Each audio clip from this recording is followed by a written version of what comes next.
Hi, welcome to Lean Coffee Talk. I'm Mark Graban, regular co-host and author of books including The Mistakes That Make Us, joined today, as usual, by our good friend Jamie Flinchbaugh, author of People Solve Problems. Good to see you, Mark. Yeah, good to see you, Jamie. This is episode 4 of Lean Coffee Talk, episode 54 in our series that started as Lean Whiskey. Going 50 of that into Lean Coffee Talk, it does make it easy to remember what number overall, right? Good time for a transition. Yeah, that just happened. That was serendipity. But we've got 2 special guests joining us today, and I'm going to bring them in. Those watching on video, here comes the reveal of our special guests.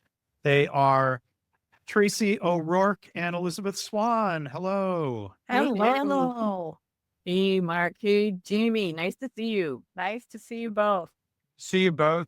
It's sort of a crossover coffee lean topic with the Just in Time Cafe, which is your podcast. So a nice little thematic overlap. And we've done this before where episode 45 of Lean Whiskey, not that long ago, 9 episodes ago, we were all together for that. Feels like a long time ago in our slow schedule of Lean Coffee Talk. It has been. I'm impressed with both of you for remembering all this, given all the lean whiskey you've had. I realize why you switched to lean coffee. If I'm forgetting things, it's a function of being mid-afternoon on a Friday. Too early for whiskey anyway. Almost too late for coffee, but here we are. We're in that zone. And that's why I'm on decaf, but we'll talk about that in a bit. But yeah, no whiskey today. And we have more interesting things to talk about today as the 4 of us get together, but we will start with our coffee. We were doing some favorite cocktails before. Can I jump in with one quick plug before we get coffee? So it says on screen for those watching on YouTube that Elisabeth and Tracy are co-authors of the Problem Solvers Toolkit, and this is going to be our topic later, but 2nd edition. Congratulations. I'm so excited. We are going to talk about that after the coffee topic. I just wanted to go ahead and throw that in a quick congratulations. Jamie, back over to you. Sorry.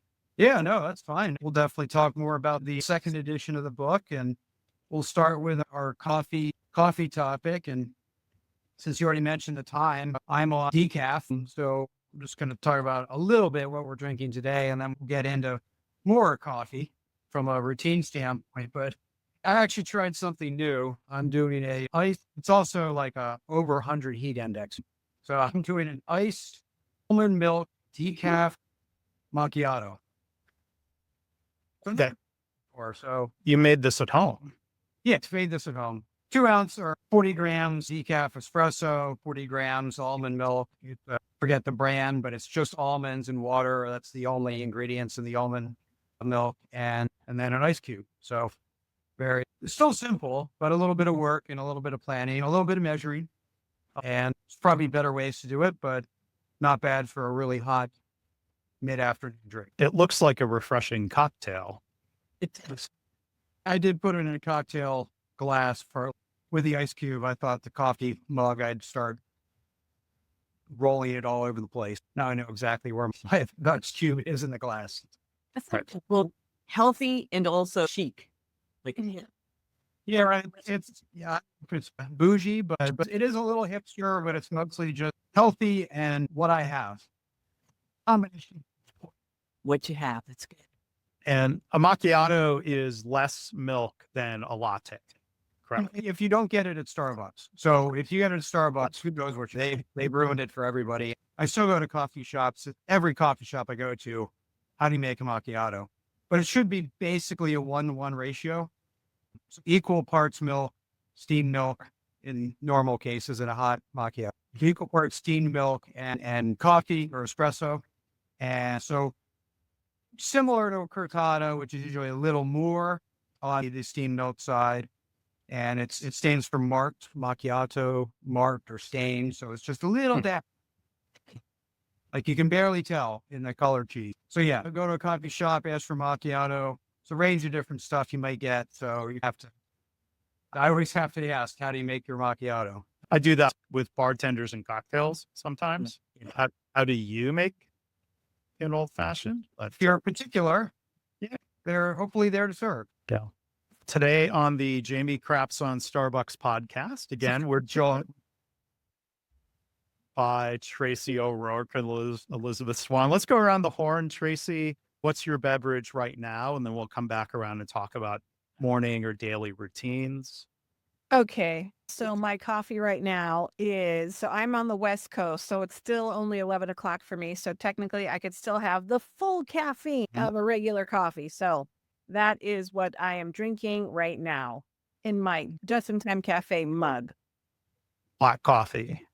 Excellent. Is there actually something in it? Do you want me to talk about that now? Sure. If this is part of your morning routine, then maybe we'll save that for morning routine. Okay. Sounds good. Elisabeth. Okay, so mine is also an iced coffee, and what I do is we have a drip coffee machine, and we put Cafe du Monde in it. That's the New Orleans brew that has chicory in it. Strong, that, and straight up cream or half and half.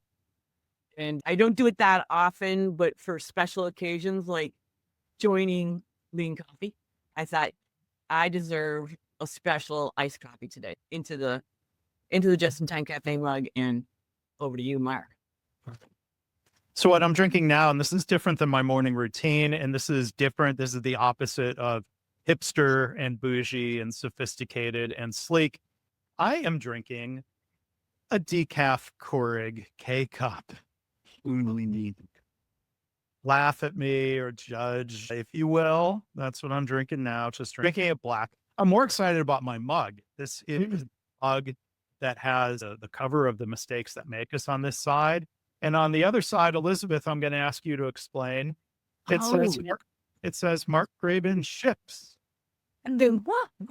I love that mug. And I love my compatriot mug with the image of my own book, Picture Yourself a Leader, on the other side, and Elisabeth Swan ships on mine, which I got in the mail from one Mark Graban after I mentioned, it's probably on a LinkedIn post, after being involved with you with a group, someone said, hey, we should do X. And it happened in that minute. Mark Graban just did it. So I just said, once again, Mark Graban ships. It might not be perfect, but we can iterate. And just always sticks in my mind that you ship. And that was Steve Jobs. That came from his comment that artists ship. Don't mean get stuff done, make it happen, don't talk about it. And that always sticks in my mind in terms of our world, that you got to do it. You got to get out there and make it happen. Now, wasn't this your gift to me? This mug here? Or did you send me the image? Or I remember sending you a mug, but how did this one? You two of them made, and you sent me mine, and then we both had them because we both ship, Mark. I really feel I'm the only person without a personalized mug. And I know the joke in our house is that anybody that brings more mugs into the house that's a sin at this point because we have too many. But I really feel at this point like I need a personalized mug with a logo on it. Do Jamie? Maybe I'll get you a mug that says this is probably not Starbucks. Probably, certainly. Most certainly. We'll give a shout out to our sponsor, every other coffee shop in the world. That's right. As well as home brewers, as we all are today. Yeah, we thought we'll talk about this in a different way, moving on from what's in our cups currently to our morning routine. Coffee has this special place in the world, certainly in America, in people's daily routines. Very few people that drink coffee will only have it a couple of times a week. For many people, there's a routine around it, and that routine is daily, even if it changes between weekends and weekdays. So we thought for starters, just to share the morning routine. What does it look like for each of us? So Elisabeth, why don't you Why don't you hit us off there first? So when I am home, the routine is part of meeting up with my husband in the morning.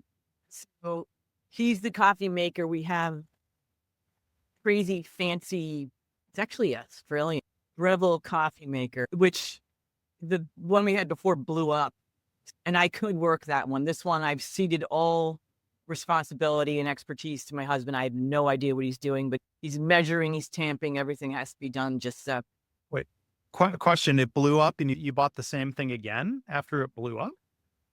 did not buy the same thing Ah. again.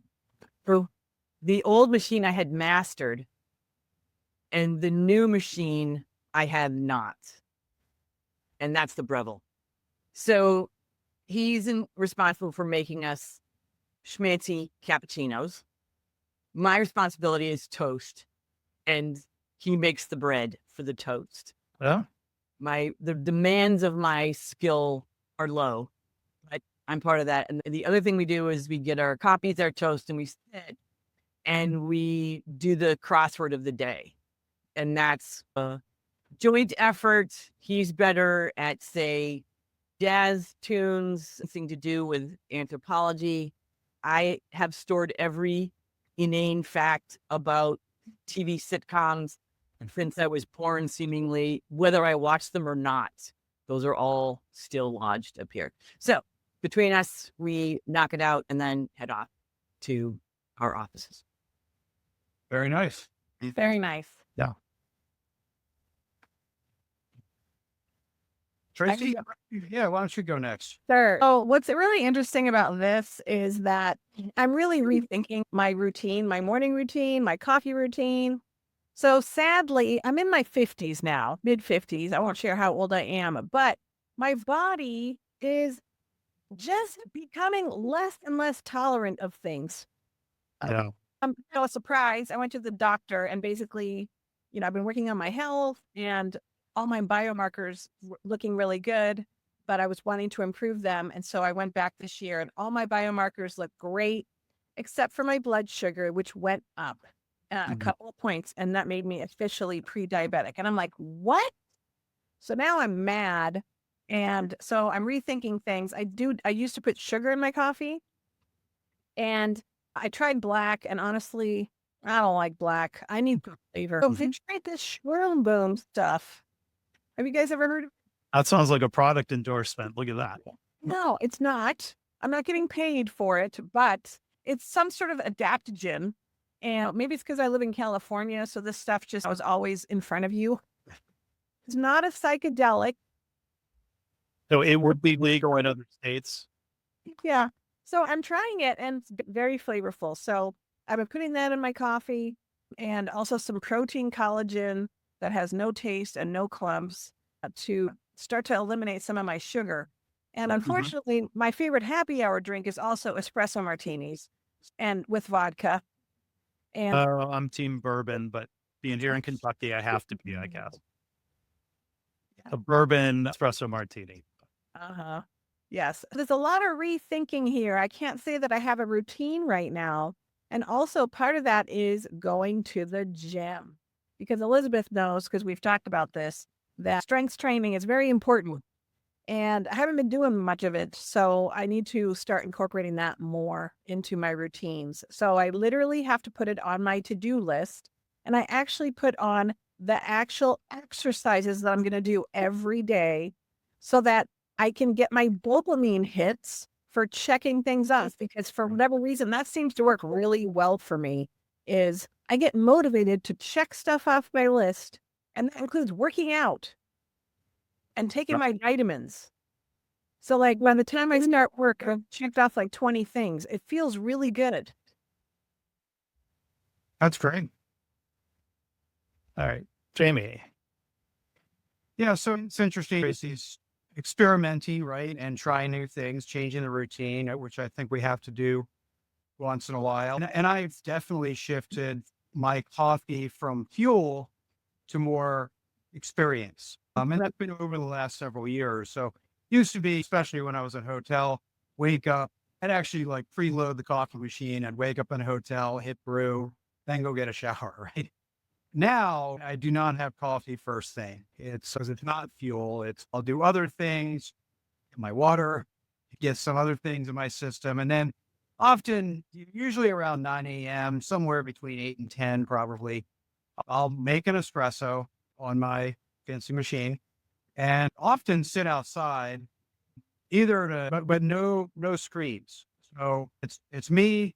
It's a very manual experience and it's a slow down experience. So deliberately. So sometimes me listening to the birds, but thinking about some stuff, maybe about a topic coming up for the day, maybe something else, but thinking about stuff, maybe a little reading, maybe a little journaling, pen and paper, but no screens. And so that's very deliberate combination where, again, often always sit outside. Even this morning, as hot as it was early enough. So I sit outside, turn on the fan, and no screens, no phone, and just slow down my thinking for a little bit, even though I'm putting caffeine in my system.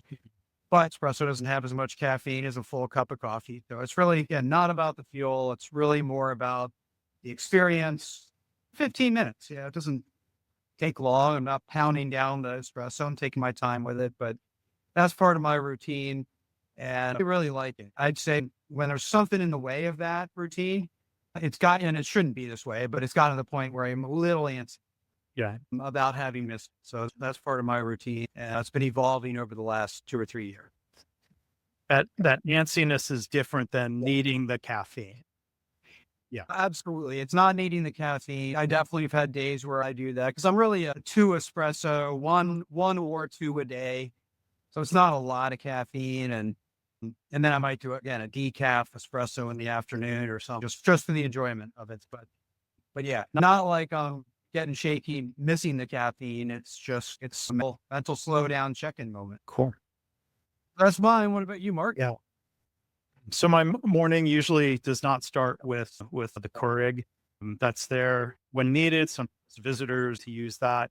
Tracy, everything you said resonated with me. I'm in my early 50s. And a lot of what you said there resonated, putting workout or yoga into the calendar because it's easy to get caught up in doing other things and trying to make healthy choices. But to my credit, I generally drink black coffee. I don't add sugar or other stuff to it. But I've really come around to enjoying, and I always said I do like Starbucks. And they finally engineered a way to get $5 or $6 out of me because I used to be the $2 cup of black coffee drinker, and it's called Nitro cold brew coffee. I make cold brew at home. I haven't tried to buy the equipment to nitrogenate it, but I like cold coffee. I like the cold brew. It's usually less acidic. It just sits better on my stomach. Morning routine often involves, a Starbucks that's like a 5-minute walk away. So if I get out for a good longer exercise walk, I can treat myself and stop at Starbucks on the way home. Or if it's a pretty quick trip over to Starbucks and back. In a pinch, their canned Starbucks Nitro Cold Brew is okay. It's not quite the same texture. I think the way Guinness drinkers might say a canned Guinness is not quite the same. It's not quite a daily thing. Sometimes I'll use the home espresso machine, but yeah, the daily routine, it's more some sort of cold coffee from Starbucks or from the fridge. And we're talking about daily routines. I wonder how many people would either half jokingly or seriously say, when told about leader standard work, they might say, yeah, I have that. The first thing I do after getting in is I go and get a cup of coffee. That's my standard work. Everything else is chaos, but that's my standard. And back when I was in offices with other people, I would often be the first one in the building, whatever that was, whether it was the 5th floor at DT Energy or the LFM offices at MIT. I'd be the first one there. So I'd turn on the lights and turn on the coffee machine. And I just let it warm up so then I can make the coffee. So whoever was second and third always knew they'd be coming in some hot coffee. So definitely literally my walk in through the office, part of that, the walk path would be around standard work. But it sounds like your little quick walk. Of course, you could be pre-stocked, but your little quick walk gets you out. It's kind of a mindfulness moment. And yeah, I like that. similar in many ways. Well, let me throw in a random topic real quick because I'm going to tell an old guy story. And 30 years ago, I started my career at General Motors, like 30 years ago this month. And we're going to talk about bad coffee. So I'm going to ask me the topic real quick is the worst workplace coffee you ever had. They had the GM Coffee Club where I guess we all pitched in and somebody would make just awful Folgers or Maxwell House type coffee in a bunt coffee maker that was probably never cleaned. It was nasty. And it was like 5 cents a cup. Throw a nickel into the coffee can of old timey workplace coffee club. I'm old. Spent a lot of nickels. I always had the money for the near free coffee. Big shot. Community contribution to help pull the effort and make sure nobody was having to buy all the coffee. I do have a beat on bad coffee though. As one person I worked with, and I can't even remember which manufacturing plant it was, but he had a Mr. Coffee drip machine. But his approach was drip machine the coffee, then pour the coffee back in and run it through a second time. He would burn out because the coffee would go through the burner coils and it would basically destroy a machine every 6 months. Yeah. It didn't clear what the reason was, but didn't matter. That's how he wanted his coffee, double brewed. He didn't just add twice the grounds. It wasn't enough. I can tell you there'd be a difference. This approach cooked it way harder. No, it was how they did it, and it was bizarre. Okay. That. I got one too. So the worst coffee experience I ever had, it's because of expectation, right? So I got in pretty early. Usually there were people there before me most of the time. But this time I got there super early to prepare for something. And I go to the coffee machine. I poured in my cup, the little creamer in it. I go to drink it. It was the coffee from the day before. It was cold. Awful. It was awful. I mean, I was like, I wanted to gag. I was like, oh no. I've done that. Yeah. So that was terrible. But I do have to share the best coffee I ever had at work was in Seattle, as you can imagine, at King County with a guy named Jamie who would carry a French press, his own beans, and a grinder in his backpack. And if he liked you that day, you got to share his coffee with it. I like him. That sounds like a Jamie move. Yeah. Sound like a I mean that in the best way. I'm picking on you today, Jamie. I'm fine. It's good. Keep picking on Jamie. So here's mine, and it's the worst coffee, but not for the reasons you'd expect. So this was on a gig working for the Bahamian telecom company for about 18 months and staying in Sheraton. And the Starbucks was at the other side of the Sheraton. And to get there, the fastest way was to go through the basement, which was a casino. And my colleague, also a colleague of Tracy's, various gig, Kilikita, wanted a decaf, but she wanted a triple shot decaf. And that's what she could get from Starbucks. So we walked through the casino to get to the Starbucks where it was completely empty. Nobody was there, but it was just as loud as if they were. So bells were going off and they were still smoking down there. So the whole place reeked of smoke. So we had to walk through this very garish casino to get to the Starbucks. That's the worst coffee experience I think I consistently had for months on end. I hear that. Second place bad coffee is generally any nurse's break room in a hospital setting. Now, Yep. I've seen people do coffee Kaizen. We could set a timer or some visual indicator that says, see, we're connecting it to lean. It's lean coffee time. We need some indicator of like when it's time to dump out the coffee and brew a fresh batch.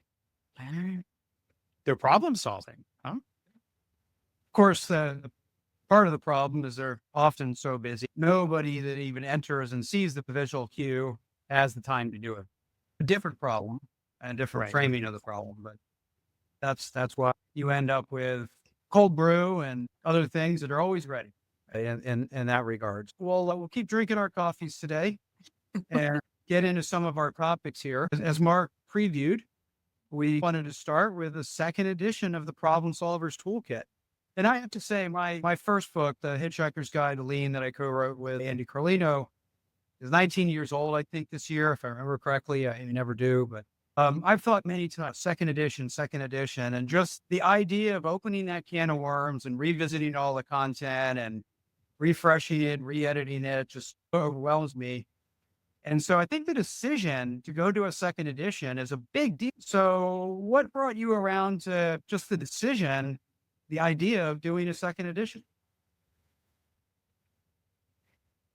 A lot of reasons. And I'd say very big reason starting right off was we had to bring it into the just-in-time cafe. So we already had to create new graphics, branding, all the infographics needed to be reimagined. And so we were already doing that. And then there's the reality that we, like, back to yours, which I love the name of yours. Tracy and I would have grabbed Hitchhiker's Guide had you not have. Yes, about that. You know, Remember Ellen, that. 2018 is when we did the first edition, and years have passed. Tracy and I have learned a lot and changed our opinions on tools, techniques, focus.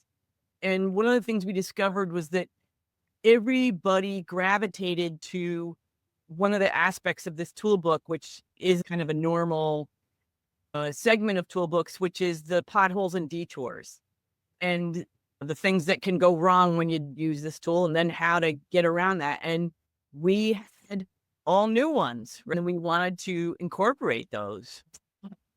And I agree with you, Jamie. So it took 1 year for us to write the book, the first edition. It took us 2 years to write the second edition, even though the whole book was already friggin' written. But we changed a lot of it, and we just said we want to do it. We did not put a time frame around it either. So I remember Elisabeth and I had a conversation about we wanted to incorporate something, and we thought, okay, if we incorporate this, it's going to add a lot of time to this. And we just said, let's do it. Let's just do it. So we took our time, which is really nice, because the first edition, we were really on a timeline. And this one, we did take our time, and we both absolutely love it. And just the feel of it, the cover, we are so excited about the cover and all the infographics. So we really are excited about it. So it was a big decision. And then also the links didn't work on the last one. So we absolutely had to redo it anyway. Yeah. So this is do it right the first time, the second time. Yeah. Yeah.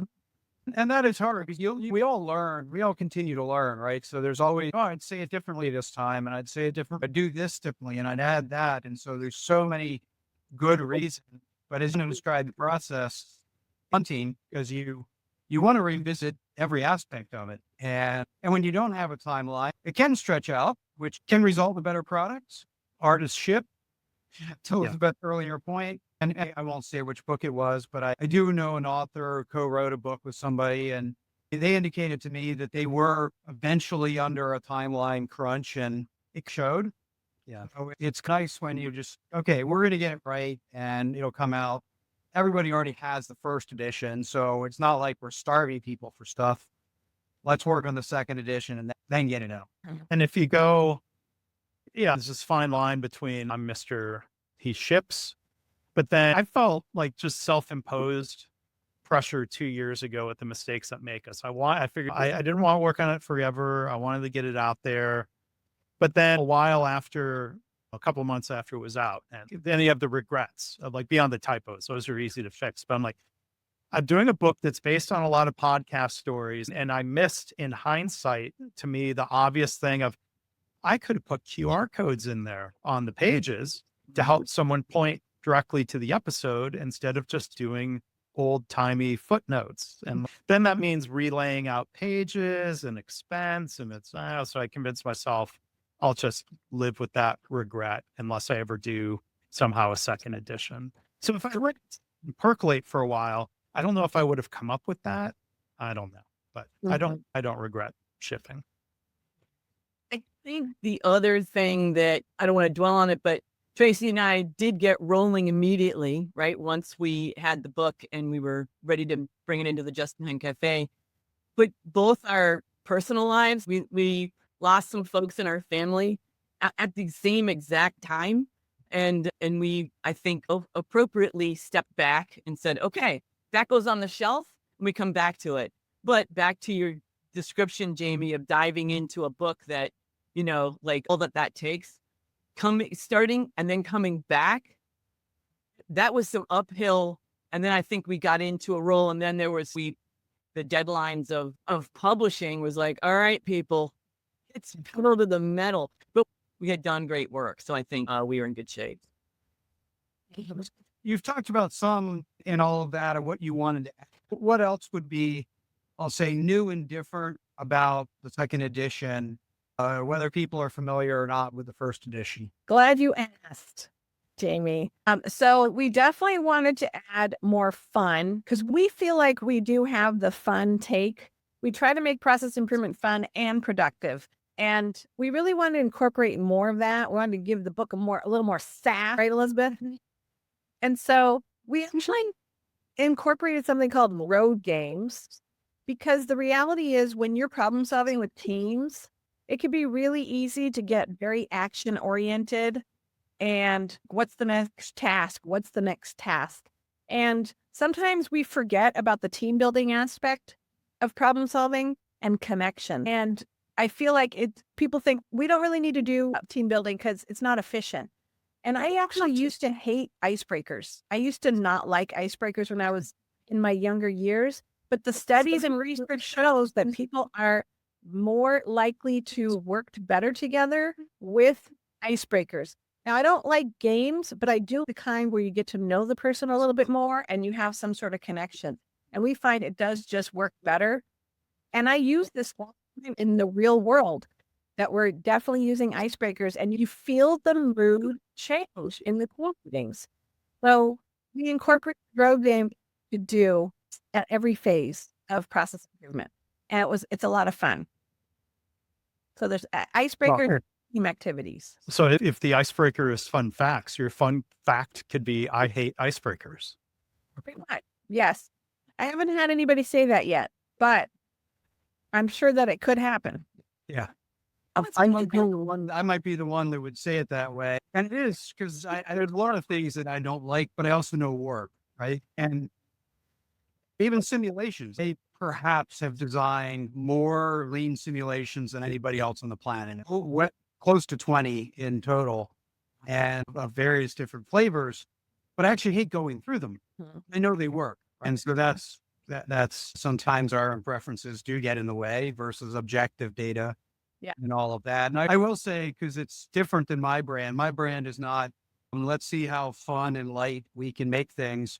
But you two, you have fun with what you're doing. I enjoy it. I'm not the insert fun kind of guy. Because it is what it is. But it's very on brand for the two of you. You definitely have fun with it and invite others to have fun with you. So I'd imagine it was both easy, but also had to be thoughtful about how do we make fun in the book. And I'm a big fan of efficient and effective team building, right? Again, like I said, I don't like to do the games so much. Like, okay, let's try to figure out what country we all know, or it's really more around getting to know something about the people you work with to create that connection. Because often people just don't know about things. So we have things like, how many legs are in your house, right? So you have to count all the legs and then share that. And we had one woman that had 6 chickens, and for some reason she thought chickens had 4 legs. So her leg count was completely off. And we're like, what? It was hilarious. We were all laughing, but we didn't even know she had chickens. Like a lot of people didn't know she had chickens. And so it's creating an environment where people share something very quickly, but creates that connection very fast as well. So we always talk about, one of them is, what's your birth order? And are you youngest, oldest, middle, only? And, how does that affect, so we put them in groups and then they can talk about being the oldest. And sometimes they bully the youngest group. You always learn something, and they're quick. But I think people sometimes think, oh, you have to spend 4 hours to go to a baseball game to build rapport with your team. No, it can take 15 minutes, literally. Just be mindful and insert it when appropriate. So really, and again, I do this as well. And even though I do see, to your point, Jamie, I do sometimes, well, like, if I ask them, do you guys want to do an icebreaker? 80% of the people are going to say no. But when we say, okay, this is what you want to share, they always do it and they actually enjoy it. Actually see the mood lighten. Yeah. No, it's a shift. And those, the road games sprang from Tracy's brain. And a lot of these are crack me up. And I've pulled some into, especially when I've got students that with a brand new class, it's like, okay, how are we going to get some level set with who's who? What, in terms of what we added to the book, what I brought was back to the road trip analogy, personal pit stops. So we wanted to address the need for team leads to deal with the people side of change. And that's often, they can do the process map, they can put an A3 together, but when it comes to like actually getting other people involved or to make a change, they get stuck. So we added reflective prompts that I pulled from Picture Yourself a Leader. So in every chapter, there's 2 short stories that connect directly to the problem-solving journey at that point. And their micro lessons are all drawn from real experience. Like as an example, you guys probably know this, there's a chapter about how to set your brain up for success.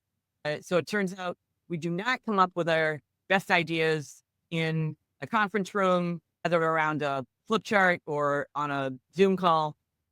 What we need are theta waves for your optimum ideal flow.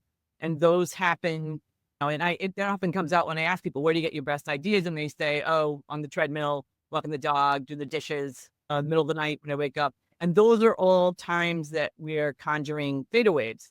So that gives people ideas with how to work with team members and stakeholders, right? You need to honor that with the people you're working with and give them time to have good idea flow.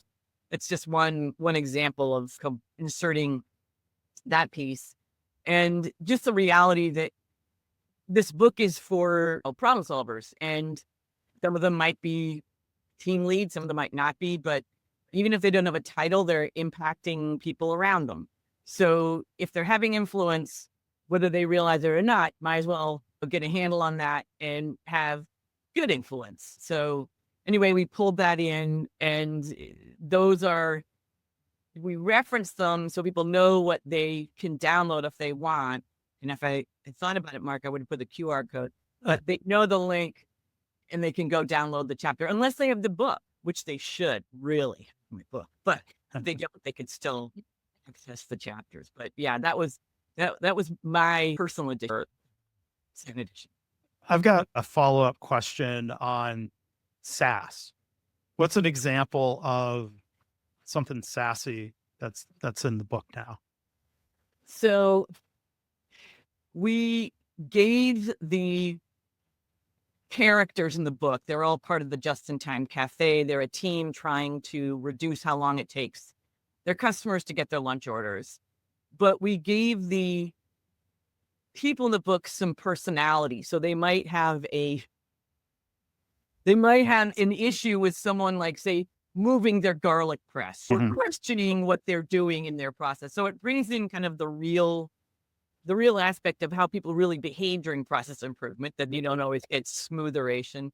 And then just Tracy's and my voice saying, hey, this is messy. Just coming clean and being frank about what people are dealing with process improvement, which doesn't go to plan. This isn't smooth. This isn't my daily iced coffee that's waiting for me and all it needs is some cream. That's some sass.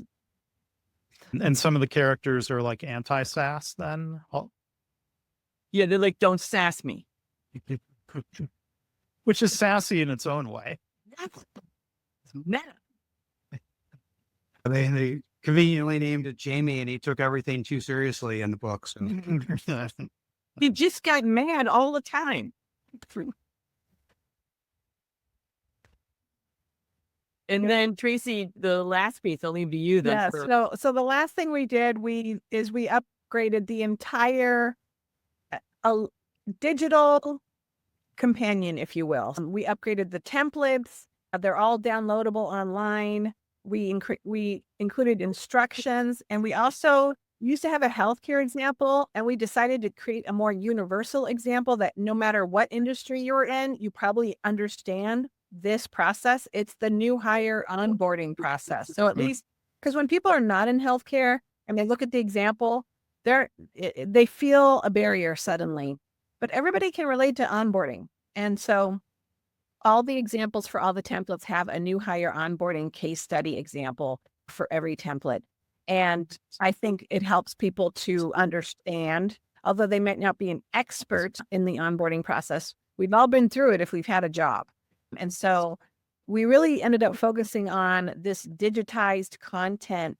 And then I believe it was Elisabeth that came up with the awesome name, calling it the glove box, to go in line with our journey in the car.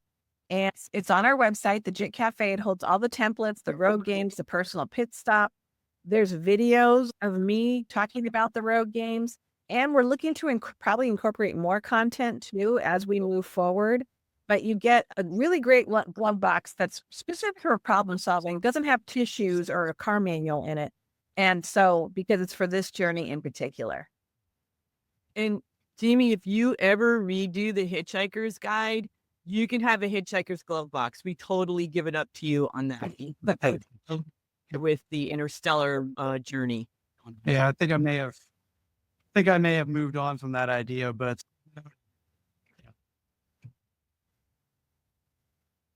no, it's great. It's great to hear how you've evolved it and integrated into your work with clients and teaching. It's really a companion book in many ways. Congratulations again. And we'll definitely put a link to the book in the show notes for our listeners who want to go out. Thanks, guys. We appreciate it. Yeah, thank you. Congrats again. And I'm getting that out, a second edition. I'm done doing new editions of Lean Hospitals, but I did a second edition and a third edition. But yeah, it's not easier than writing a new book. It's just different.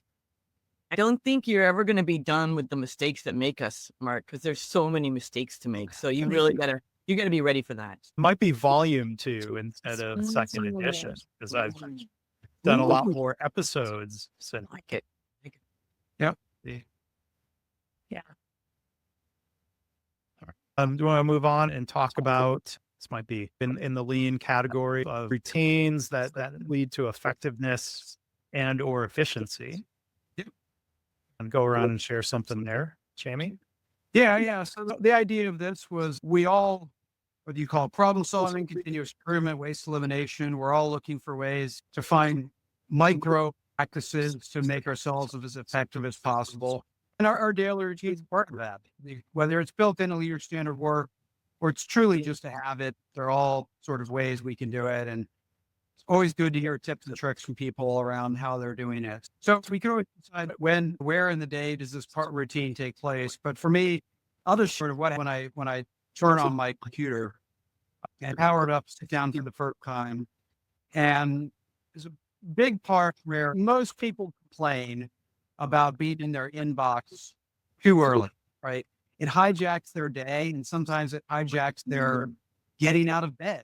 Right? They're looking at their inbox before they get out of bed. My phone, 1 or 2 floors away from my bed, so that definitely doesn't happen with me. But my tab on my browser open up left to right around my calendar is always furthest to the left. And so I'm looking at my calendar, go, am I set for everything? Any surprises that I forgot about yesterday? Am I recording a podcast? Do I need to look at some notes? Is there somebody I'm worried about forgetting our meeting? Ping them. Just, am I ready for the day? Is there anything I need to do to make sure I'm ready and focused? The second tab is Trello, which is where I manage my own personal Kanban and have for really since Trello was first launched. I'm a very early user of Trello. At this point, you'd have to wrench my dead cold fingers to pull Trello away from me because it's so embedded in my workflow. Multiple boards on my team for all sorts of different purposes. And then third is my inbox. I look at my trailer to figure out what's important. What am I working on? Is there some things I want to plug into the day that I wasn't paying attention to? So what's important? And then I finally get to my inbox just to see if there's anything new. And usually even then it's just, is it important? And most of the time it's, oh, hey, I'm traveling today. I forgot to look at my calendar kind of thing. So that's how I get started. And then I get into deeper stuff, whether it's reading and other things, but just really make sure in that sequence, I have a good mindful thought to the day, but very much ensure I'm not starting in my inbox. That's a good practice. I'm going to go next because my thing builds on that. I was going to go back to our guests, but I'm going to give credit to Dan Markovitz, who really taught me through a Friday afternoon, day before vacation, Brain Cramp, A Factory of One, Dan's book. He really advocated for don't live in your email, live in your calendar. So I've generally got my built-in laptop screen. I've got the big monitor. I tend to do my work on the big monitor, and on the little screen, if I have that showing email the entire time, it would be constant distraction.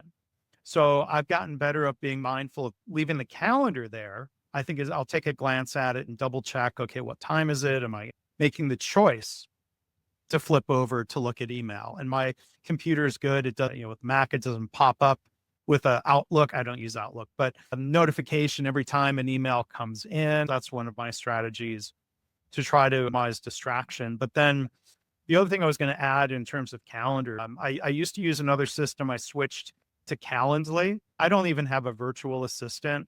And there's nothing worse than just trying to go back and forth with somebody. When are you free? Here's the times I'm free. A day later, they write back, no, that time's not free anymore.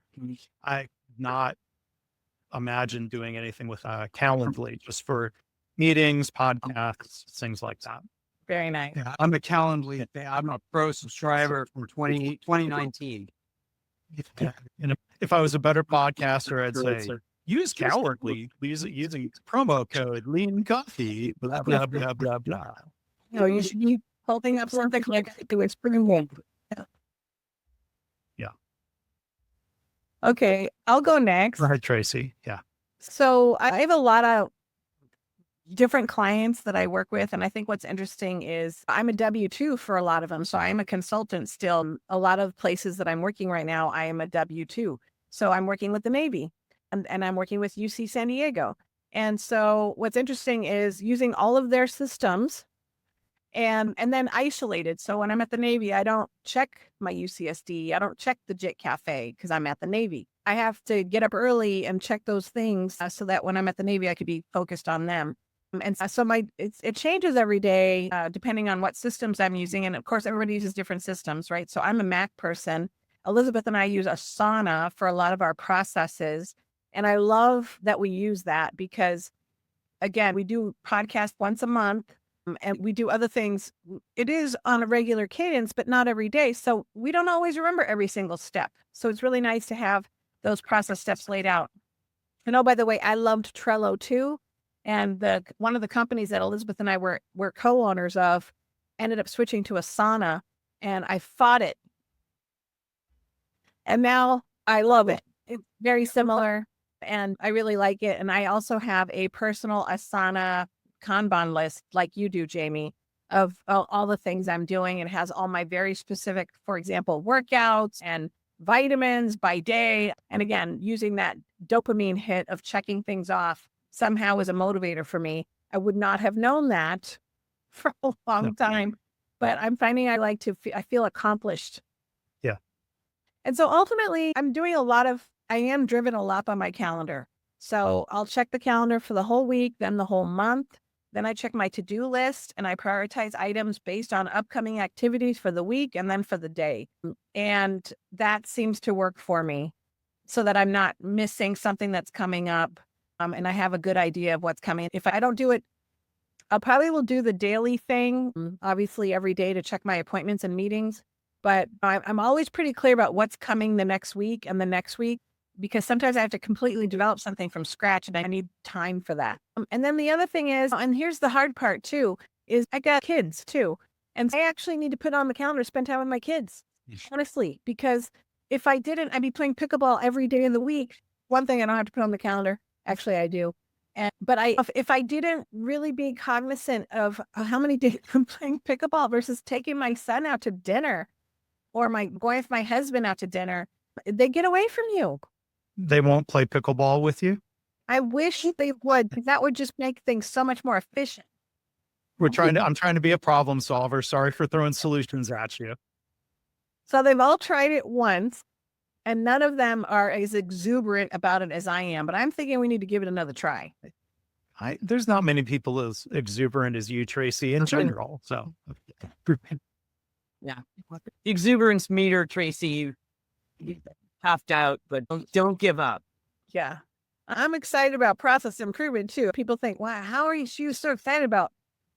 Somebody actually said that to me. They're like, how do you like this stuff? But they didn't say stuff so much. And I'm like, what do you mean? And then I probably went on for 5 minutes and he probably wished he never asked me that question. Boy, he was looking to put you into a logic trap, and Trump's logic. That's true. It's true. How about you, Lizzie? Okay, so listening to all of you, it's so fascinating. I don't break this down that often, but I realize at some point in our lives, we all figured out, oh, don't go down the email hole. And I've forgotten who, it wasn't the One Person Factory or whatever that book is I meant to write down, but Factory of One. Factory of One, thank you. But that I learned pretty quickly is a rabbit hole and nobody can resist it. So just don't. So I don't open that up. I don't have it on delivering anything to on my phone. And I try to regulate how often I open it up. I'm not always great. But the first thing I do is go and look at yesterday's routine. And I have things in like, what were my intentions? What were my actions? And then I've got to write down, what are my reflections? So based on what played out, what are my reflections? And so then I've got to work on my new, and then at the end of that is, what do you want to do differently, right? Based on what did you mean to do? How did it play out? And then your reflections, what are you going to do differently? So I may or may not have something profound. It might be minor tweak. And then the next day I've got to start with the whole new routine. And I've gotten pretty good at going fast, but I've gotten it so I think it through, starting with gratitude and, moving through the same things. What are your intentions on it? And I have to look at, first part of the week, I look at the weekly sprint. What do I expect to get done? And I might make tweaks to that.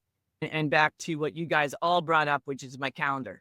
All right. So based on the calendar, what has to happen and all that. And then when I've done all my work on prep, then I get to look at email.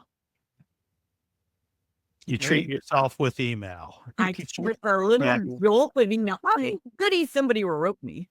Most verbs. Yeah, that's a verb. Yeah, I get to look or yeah. Well, it's I have to look at email. Everyone, treat yourself, Elisabeth. Treat yourself. So it's invading my consciousness via email. Yeah. Good description, Jamie. That's really what's going on. Yeah. All right. We have time for another topic, Mark? Yeah, I think we can cover it a little quickly because, ironically enough, I'm going to jump in and kick this off. A article in the New York Times about like long podcasts and video podcasts and the overlap there. My lean podcasts clock in at an hour. Lean blog interviews. They used to be shorter, different reason. 10 years later, they're usually an hour. My favorite mistake is usually 40 minutes. Jamie and I, gosh, I should have looked. The longest one, we've done a couple that were hour 45. Yeah, we've probably brushed an hour 45 a couple of times. We've also had a deliberate conversation. Hey, are they getting too long? And we decided we're doing these partly for ourselves. So it just is what it is. Whatever the data says people want it to be, we were taking to ignore, but we're going to ignore. And back in the lean whiskey days, I don't think they ever went on long enough where we had overserved ourselves. Oh no, I think we did sometimes have two. We did often have two pours during an episode, Yeah. which might have been a bit much, but not three. I don't ever recall a 3 pour episode, but yeah, people solve problems. So my other podcast is 20 minutes. And I did that partly just to fit in a different time slot, because there are a lot of podcasts that are longer, 40 minutes, an hour, hour and a half. And so partly just to fit into a different thing. But the benefit that it's given me that I've really appreciated and don't want to leave is that a lot of my guests are folks that I've known for a long time. I haven't kept up with. And we book an hour, we record for 20 minutes, we have time to catch up. So that's been this beautiful little side benefit to 20-minute episodes for me. I mean, I had somebody, actually I had recently, that it's coming out in a little while, but Don Nelson, Don Kiefer, who was an old client of mine from long ago, and Nelson Repenning, who was professor at MIT, and it was his very first semester teaching. I took his systems dynamics class. And we just all haven't kept in touch. They work together, so they have, but we got to catch up. So the 20 minutes for me has other benefits, but partly it's just to fit into a different space for people. Another old guy story, back in the day when I started podcasting in 2006, the guidance was, so iPhone was not a thing yet, right? You had MP3 players. It was a lot of work to download a podcast and listen to it. But the guidance was like the length of an average commute in the United States is 25 minutes or whatever it was. Keep your episodes shorter than that, because it's now so much easier. If I've got a podcast I listen to regularly that's an hour and a half, it's easy to jump back in and know exactly the podcast software knows, as opposed to the dumb MP3 player. So I think there's been some technology changes. I bet there's not studies that show attention spans are longer. And that's where like the dynamic of these 2, 3, 4 hour podcasts, are people breaking that up? It's more likely it's background noise. Yeah. So I have a friend my pickleball friend, he's 35. Are you he's a sure you want to gamer. be sharing this on a podcast, Tracy? He's a gamer. And he told me he's a fan of this one podcast with 6 hours. I'm like, what? And I thought, wait a minute, you're a millennial. Don't you have the attention span of nothing? And he's like, no, I just listen to it in the background when I'm gaming. Yeah. And and actually I texted him when we were going to be on this. I said, do you watch the video? He goes, no, I rarely watch them. I'm just listening to it while I'm gaming. So even though it's video and it's through YouTube, he's not watching it. Yeah. Which is interesting. And that's what I've read even before this New York Times article of YouTube becoming the second most popular podcast platform. I think that's true. But yeah, a lot of it can be background listening.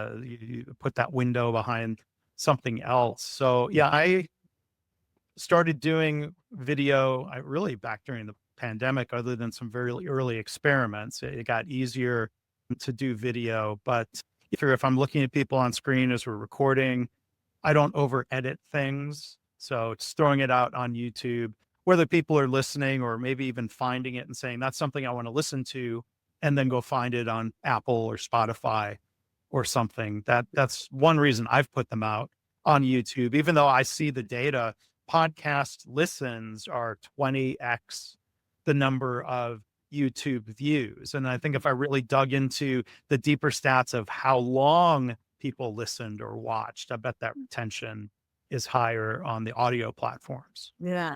And I would have expected that, Mark, but that's what was so shocking about the New York Times article, just saying that the vast majority are going for video.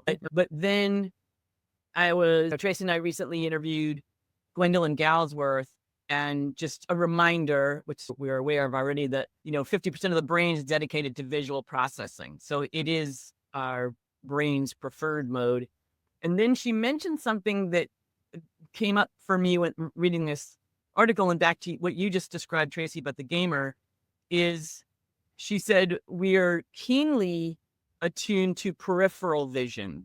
Like when she's written all those books about the visual workplace, she's very aware of your peripheral vision is almost more important. And think back to, saber-toothed tiger movement or something, like in terms of why our brains are doing that.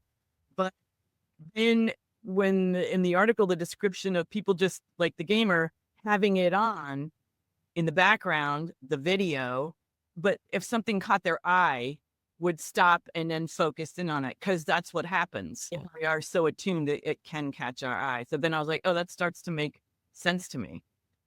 Yeah, and I could imagine there's also some moments where it's like a baseball game. You aren't even hearing the words, but all of a sudden the conversation got more animated, and you're like, they seem pretty excited about something. Let me listen to that part of it.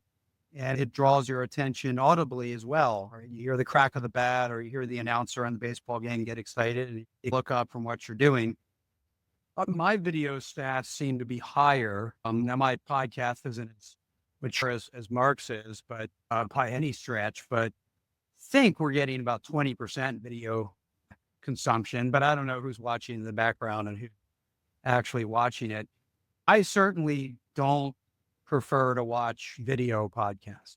Partly, I think I get antsy. I feel like I need to do something while I'm consuming.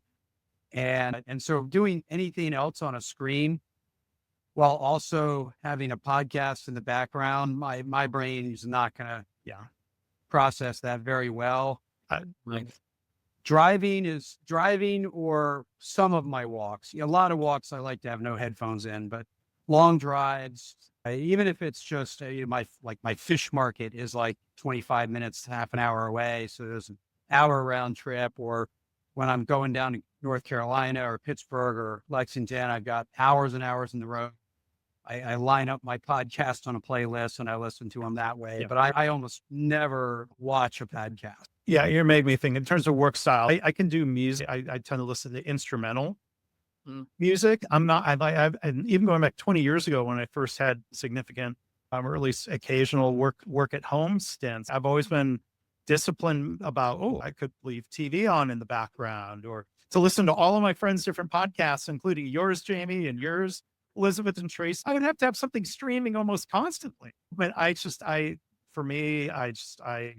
get distracted, or I wouldn't process. And so I don't listen to stuff, even though I might have the freedom and flexibility to do so. Walking, driving, flying. That's when I do it. And one of the best stream, by the random tidbit here, the best $9.99 a month I pay for any streaming service is to remove commercials from YouTube. Ooh. YouTube Premium. It's just eliminating, and that's huge. But then you also get the benefit of, you can, if you're walking, and pull it up in YouTube and then lock your phone, and the video continues, the audio continues, but you need the YouTube Premium to be able to pull that off. Anyway, you're so next level. Use sponsor code Liam Droppy Dog. Yeah. The YouTube. Of course, you're going to be efficient about listening to YouTube videos. But we're talking about videos. I think Tracy and Elisabeth, you do a lot of video training. Jamie, you've done a lot too. What's different about podcasts compared to a training video? Because training video is supposed to be short or short. Yeah, I was thinking about that. So I have been told that if you're going to do a training video, it should not be longer than 6 minutes, because people will lose interest. And it's astounding to me that people are going to watch a 4-hour podcast. But I started to think, with training, sometimes you are required to go through that. It's like you have to go through some of the training, or you're told you have to go through the training. But for entertainment, I think people have obviously more of a tolerance for something that they don't feel like they have to listen to a 6-hour podcast. They just want to. I think they don't have to listen as intently. Yeah. I think it's even something different from that. There's a difference between taking in a lecture. That is a mode that is probably way down the scale of retention and recall. But a conversation is a very different thing. It's animated. It's a connection between human beings. And so you think about sports games, you've got the color, you've got the play-by-play. Like, that all is riveting and interesting because it's a different thing. And so I think they're fundamentally different forms of still learning. You're still taking in facts and all that. Yeah. And most of the most popular ones are, besides the fact that they have people more famous than us on them, what? Just a little. But a lot of them are in person. They're not recorded remotely, and they're in person. sitting on the couch, hanging out, and it's a very casual, comfortable setting. Not that this isn't, right? But again, you're invited into that environment. And to your point, Elizabeth, you're part of the conversation, even if you haven't said anything, although I'm sure a lot of people, just like they yell at the TV, I'm sure a lot of people will yell out a comment to the podcast as well when they disagree with something. But yeah, it's very casual, very comfortable, and you're just part of a conversation happening. You just don't have a lot to say. You're also seeing the reaction of one person to the question of another, like body language and inflection and all of that.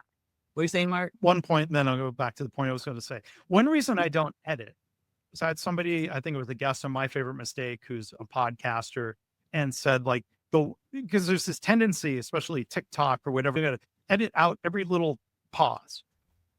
And this guy, and I think it's an argument for not doing it, he said, if you've asked a guest a question, don't you dare edit out a pause where they're thinking, because that pause is part of the answer. The length, great point. The length of that pause tells you something. Or they have a rote answer ready to go. When Tracy and I, back years ago, when we started the Just in Time Cafe, and we had someone else editing, and initially I was like, can you just edit out this pause and this pause? And I was like, I had that same attitude. And then at some point I went, what? That's not natural conversation. Natural conversation has that stuff in it. And there's more automated tools. So let's talk about short clips. Or I was going to make about correlation and causation. If the most popular podcasts in the nation are 3 or 4 hours long, therefore, if I make a super long podcast, it will be successful. These are quite often stand-up comedians or purported to be comedians. Ergo. A difference. But short videos, though, right? I think we've got like a bimodal distribution of people love, I guess, this really long form content or the short stuff. I'm not going to sign up for TikTok, but YouTube Shorts is their competitor, basically up to 60 seconds long vertical videos. So I'm using a tool, Pro, sign up with the promo code.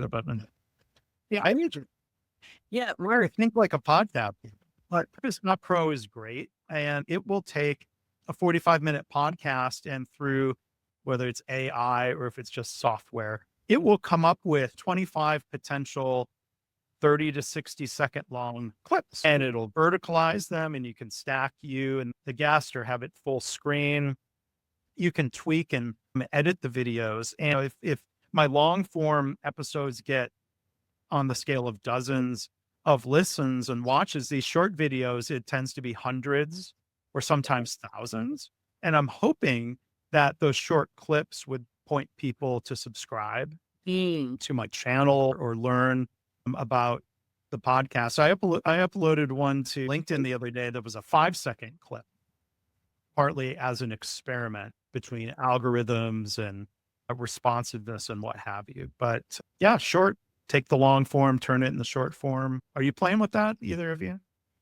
We are about to. We've just been discussing it. And I believe, actually, Brady, our assistant, may have used Opus to do a pass at our launch party, which you were part of, Mark.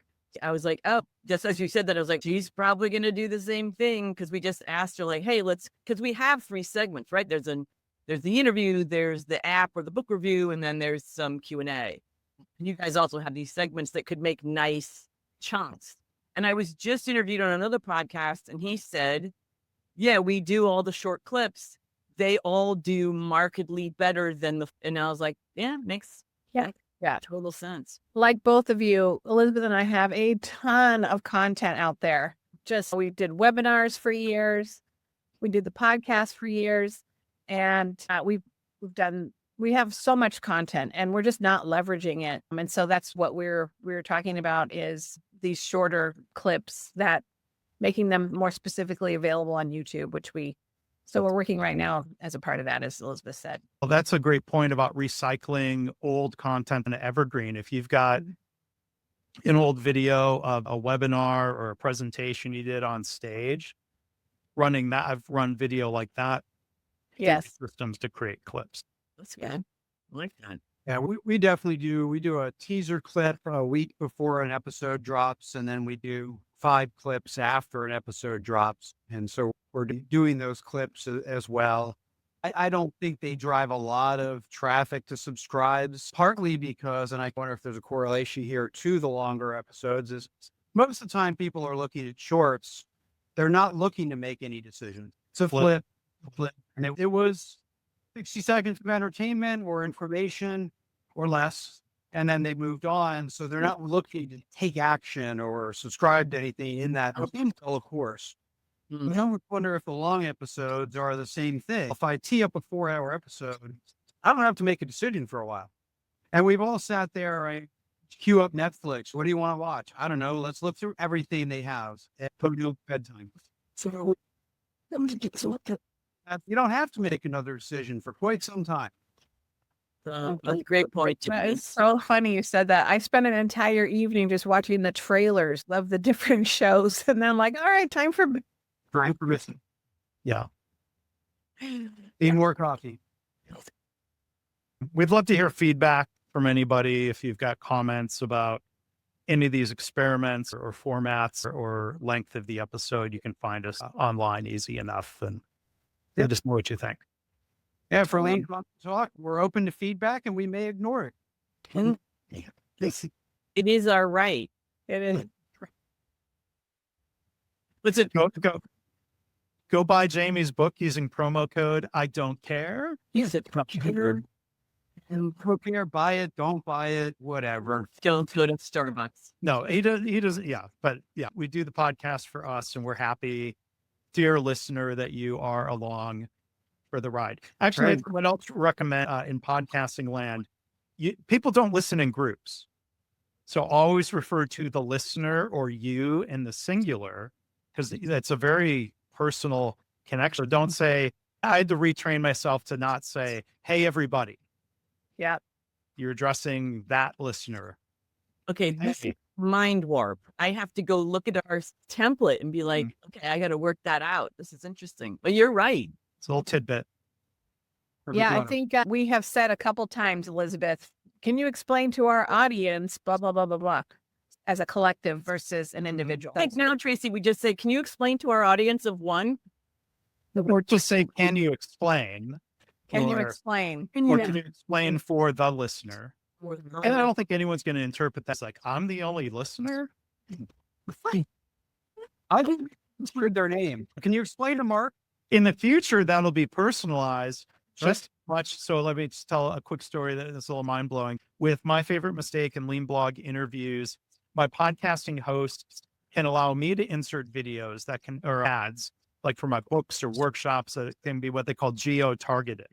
But then like you can also have other random advertisers and I'll make a lot of money off of it. So I should probably turn it off. But when I was down in Australia and I was doing just an audio check or something on one of my own podcasts, there's an Australian voice promoting some sort of Melbourne car dealership. wow.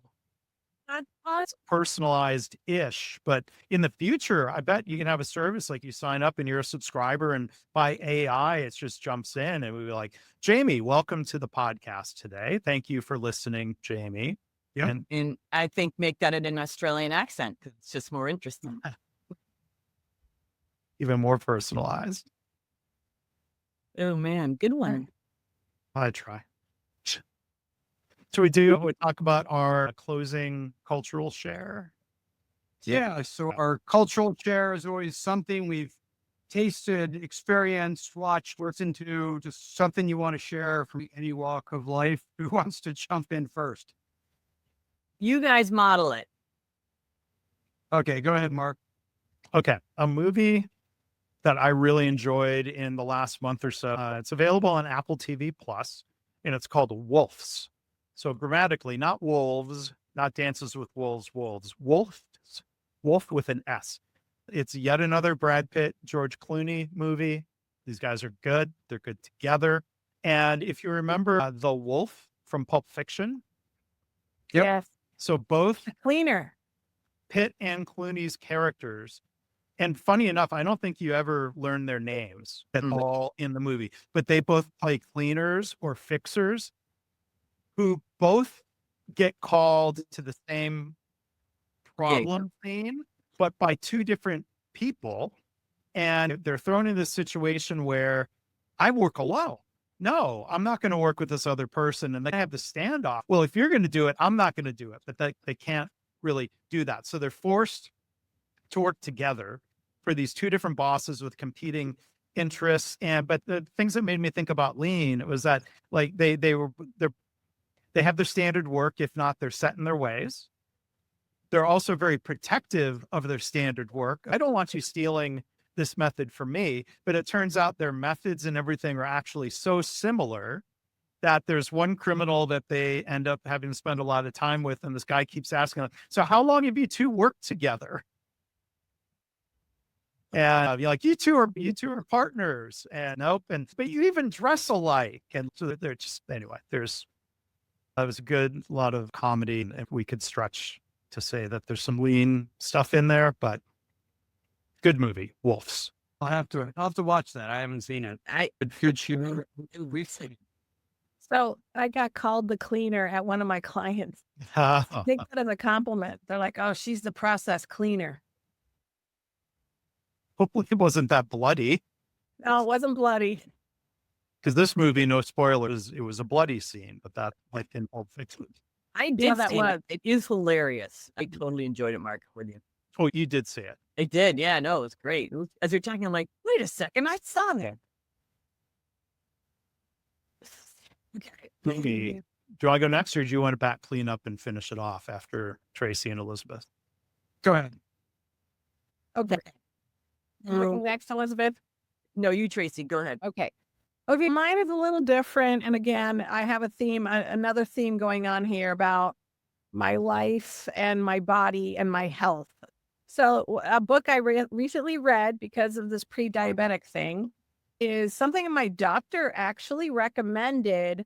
And it's this book, The Complete Guide to Fasting. Put in what did you call it? Put in promo code RU. Okay, so what's interesting about this is the visceral reaction that I get from people when I talk about that I might be trying to do to reset my blood sugar. So I'm going to be honest, when my doctor said you should look at fasting, I thought, are you crazy? And so I said, okay, I'm going to read about it. I'm going to study it. And you see, because you hear about all this intermittent fasting and everything. So I said, okay, I really do need to understand more.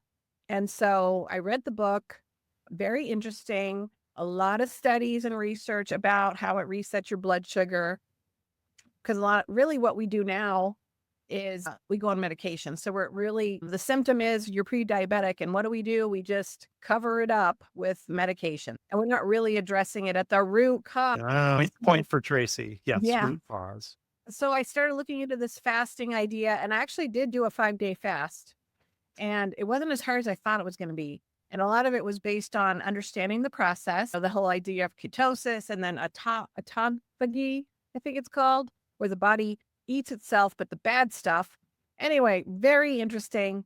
And I haven't redone my blood work yet because you have to measure after improvement. I feel like I need to do a couple more for the year before I remeasure it. So we'll see how it goes. But this So when you say 5-day, was that 5 days of intermittent fasting, or is that like a liquid? It was a mimicking fasting. Or what? So it's mimicking the fasting process. So you do eat soups and teas and a couple packages of olives, and that mimics the fast. The body has the same effect as you would if you were doing a regular fast. So day 1 was actually easy, and day 5 was easy. Day 3 and 4 were the hardest, but I just drank water every hour. At the top of it, I set my alarm, and I would drink water, and I actually did not eat my arm. There's something to be said for if you feel hungry, you might be needing water. And like I had a fairly extensive version of a routine physical recently and was told you should feel the sensation of hunger at least once a day. Like, okay, that's a signal that, okay, it's time. My body needs food as opposed to I'm eating because it's a certain time. He's not saying you have to always feel that before eating, but it's like you should feel that regularly. And so something about water is like, oh, if you ever feel thirsty, that's a huge problem. That's not something like you need to keep ahead of it with water, and drinking water on the hour every hour sounds like Mhm. really good. You put that in your calendar, Tracy? Yes, I did. I put it as an alarm. Yeah, there we go. Mhm. Yeah. So it was very, very eye opening just participating in the fast and the habits that we have that we feel like we cannot live without. And like I didn't have coffee the whole week. And because that wasn't part of the program. And so I ended up drinking tea. I usually only drink tea when I'm sick. And so it just really made me open up my thinking about my habits, really, and like the things I think I can't live without, and I can live without them. And I never had low energy. I played pickleball and I went to the gym the whole week. I didn't overdo it, but I did not feel tired. And I think what's interesting is most of the time you don't eat for 5 days because you're sick as a dog. Right? So we associate not eating with weakness and we feel weak because we're sick. That's why we couldn't eat. And so we have this, in my opinion, for me, I always felt, oh, that's why I felt weak because I wasn't eating. No, it's because you're sick. Fasting is really a part of, it's always been a part of the human makeup, caveman days and all that. We just never have to fast anymore because we have food constantly and too much of it. It's been a really interesting learning journey, and I'm actually excited to do a couple more. So Great. sign up to be a freak and read the book. The name of the book again is The It is Complete Guide to Fasting Complete Guide by to Fasting. Jason Fung, MD. Yeah, because there's probably it's just following a medically guided approach to it is different than somebody who risks starving themselves. Exactly. Yeah. Follow the standardized work. Probably in this case, the experts. Yes. Uh-huh. I like you a little bit. Swan. Thank you, Mark. Name is Swan. This is also a book, and just listening to Tracy, it also changed some of my thinking. And this one is The Brain That Changes Itself. I don't know how to pronounce his last name, but Norman Doidge, or Doidge. He's a physician.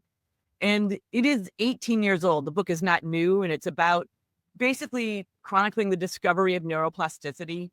And one of the first learnings I had was the term I use all the time in my own teaching is we're hardwired to do X, we're hardwired to do X, and we're not hardwired. But I think I need a new term for it, like we're pre-wired. And what struck me first of all, because he goes through a lot of studies and experiments that people ran, and the sort of the groundbreakers that said, hey, this is actually, the localism was the understood math. This part of your brain does this, part of your brain does this, and never the twain shall meet or change. And anything that was coming through, people just rejected. The scientific community again and again would say, nope, that's hearsay. Those aren't substantiated. So you really had to come at it from all these different angles. Different practitioners tried at different times. And finally, I think one big name said, actually, this proved me wrong. And then boom, things shifted.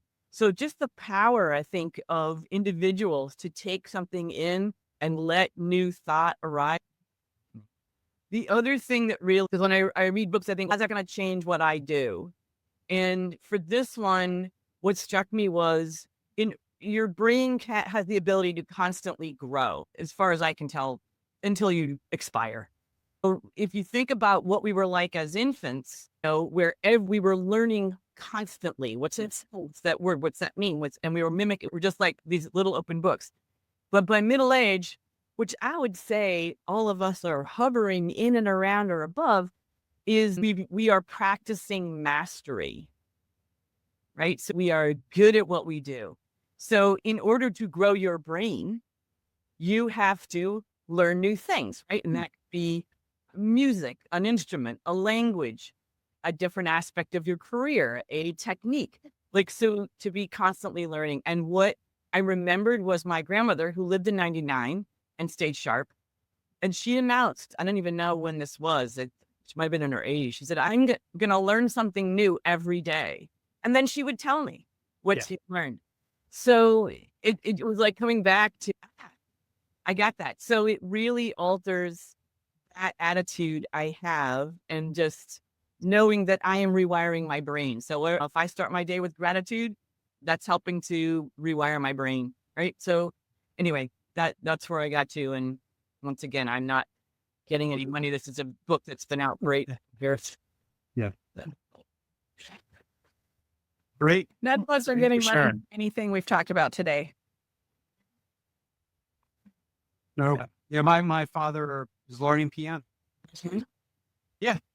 That's part of his practice, and I think very deliberately with some of that in mind. Mine won't be quite as educational, I think. Well, mine was. It's okay. Mine's actually a podcast called You Don't Know Peanuts about Snoopy, Charlie Brown, and the gang. A lot of people say Snoopy and the gang, but I once put on a Charlie Brown shirt and just there's my board, picked the marker. And I got comments everywhere in Halloween for what a great costume. That's how close Charlie Brown and I are. We're twins. Yeah. Yeah, it's just a podcast. I think there's a couple of co-hosts. One, I believe, is like the director of whatever institution carries on the property rights. And for example, it's about half an hour episode. I was listening to one on a walk that was about the history of their relationship with Hallmark. Hallmark was a client of mine for a long time. And so they had, I think the role was the chief historian or the librarian or someone that, knows the archive of Hallmark. And so they were the guests on the show and they talked for 30 minutes about the relationship between Hallmark and Charlie Brown and Snoopy and the gang, Peanuts, and Charles Schultz, and how all that evolved, how it started, what happened over time. If you're a big fan of Peanuts, interesting backstories, just really what they're getting into. I know I'm a big fan of the Christmas special. It's not Christmas till you watch Charlie Brown. So there's an episode on the music. I'll probably listen to that episode next. So fun. If you like Peanuts, it's a little backstory stuff. So that's my cultural share. That's great. Just mentioning that music brings the music to mind, and you cannot be unhappy and listen to that. It's not a copyright strike if everyone sings it to themselves. We all know. And not play that in the podcast. All right. Congratulations again on the book. Thanks for coming on this little crossover event, JIT Cafe, and had an enjoyable conversation. We covered a lot of ground. Yes, it was. Thank you so much. Cheers to you guys for having us on the podcast. Cheers. And always a blast. I love these conversations. You had such awesome prompts. I totally appreciate it. Well, thank you for joining us. And again, congrats on the Problem Solvers Toolkit. Everyone check out the JIT Cafe. Check out People Solve Problems, Jamie's book and podcast. And check out my book, The Mistakes That Make Us. And also Mark. Why not? You ton of Mark Raven Chips episodes. And full disclaimer, we are getting paid if you buy the books. Not much. Yeah, a little bit.